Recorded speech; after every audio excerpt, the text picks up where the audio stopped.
Hi guys! So today mag-unbox tayo ng radiator ng Montero 2010 GLS. Actually, pang 2008 to 2014 model daw po itong radiator na to. OEM lang po ito kasi mahal yung parts na original ng radiator ng Montero. So, bumili lang ako OEM kasi maganda naman yung nakikita kong review dito sa Lazada saka sa Shopee na nakikita ko. So, bumili ko sa Shopee. Mura lang sa Shopee. Anong pangalan na nga nito?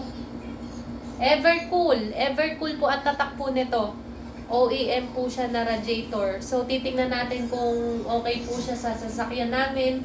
At palagay ko okay naman siya kasi bumili kami ng second hand na Montero 2010, maraming sira. Ang mga sira niya is unang-una radiator, sumunod condenser and evaporator. Ngayon, sa Lazada ko lang lahat yung binili at OEM lang yun at isasalpak ko ngayon doon sa sasakyan. Second hand lang kasi namin nabili doon sa kaibigan namin na ibang ganong anak niya. Ngayon, natambak, hindi na naipagawa, kaya binili namin.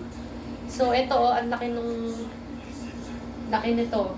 Kaya, ang mahal, sa shipping pa lang bawi na kasi magkano na yung shipping nito, 400 plus na. Hindi mo masisisi kasi ang laki-laki niya, oh. Para sa mga parcel na maliit na 70, 60 lang. Kaya, ayun, bali pumapatak na to, 4,180 including shipping na. Pero ang presyo lang nito is 3,700. 400 plus yung shipping. So, ayun, i-unbox na natin. Wala ako, guys. Gunting, nawawala. Kaya ito kutsilyo na lang. Tabi na na, baka mahiwa ka. Ano yan? Kotse? Kotse. Kotse ni Daddy. Magasto. Kaya sira na yung mga gamit doon. Wala ko yan? Yung maliit Safe naman yung pagkaka-ano niya. Safe yung ano. Oh, wag baka bumagsak. Wait. Alis yan.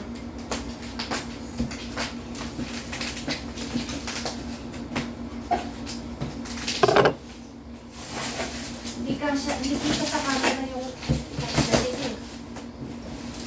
Safe naman yung pagkaka-delivery saka pagkakabalot niya. Sana walang sira para hindi natin maisole. Yan, laki. Evercool radiator. Plastic aluminum radiator. Alis dyan. Nadadaan na nga. Oo. Magkilo. Yung mga gamit yan. Ayun. Parang TV siya. Oh, ang laki pala ng radiator talaga ng mga SUV. Hindi kagaya ng kotse. Diyos ko. Safety naman siya na nakalagay dito. Oh.